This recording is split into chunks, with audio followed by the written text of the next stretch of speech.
Hey everybody, welcome to this week's edition of YS Whiteboard. My name is Shef, and we just want to take a few minutes to talk shop with youth workers so that we can all do a little bit to get a little bit better at what we do each week. And this week we're going to take a couple minutes to talk about culture. I believe culture is one of your number one stewardships of your ministry. As the leader of your ministry, whether it's a small ministry or a large ministry, culture is key. One of the books that talks about that, if you've never read this, is The One Thing You Need to Know by Marcus Buckingham.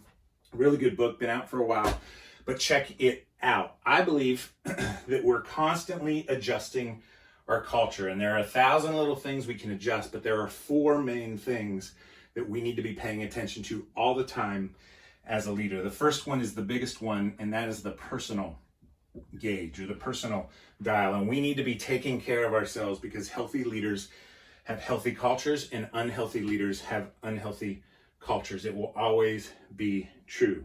And we'll talk about that a ton, but for right now, I want to focus on these 3, and we're going to jump into a real quick exercise. The first one is people. These are the people who you allow to be part of your ministry. Obviously, you can't do much about your students, but as far as the volunteers and the people who work with you, this is a huge thing. The people who are attracted to your culture. That is a great way to figure out your culture. The next one is words. These are the words you use. Sometimes I say the vocabulary of your culture.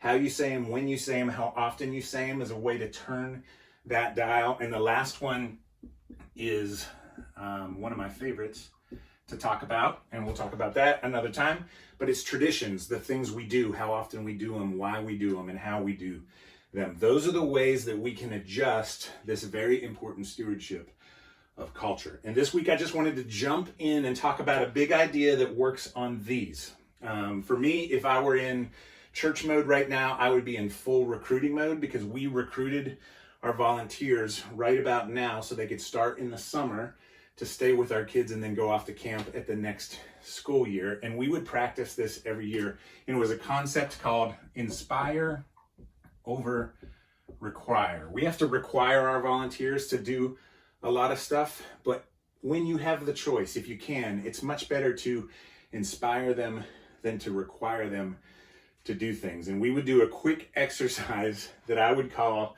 change your have-tos to get-tos. Change your have-tos to get-tos. Now, some of the big have-tos in our ministry that made it really hard to recruit was, the first one was the big one, that we had a 3-year requirement. You had to stay with the ministry for 3 years if you were signing up. And some of you are thinking, my people will never do that. They will, but we'll talk about that another time. This is actually part of getting people to do that. Another requirement was that they needed to be there every Sunday. We didn't give people the summers off or a Sunday off. Obviously, they could, get excused for a wedding or whatever, but we expected you to be there every Sunday. You have to be there every Sunday. And the other one was 2 weekends a year we would do camp, and we had to have our volunteers and our small group leaders as part of camp. So we would verbally do exercises and we would talk with each other and we would change our have-tos to get-tos. For instance, 3-year requirement is you don't have to be here for 3 years, but you get to walk with kids for a season. In our case, that was middle school, 6th, 7th, in the 8th grade. We needed to be here every Sunday, but you got to be a weekly voice into a kid during this season. Can you imagine how powerful it would have been when you were in middle school to have an adult who wasn't your parents, who leaned in every week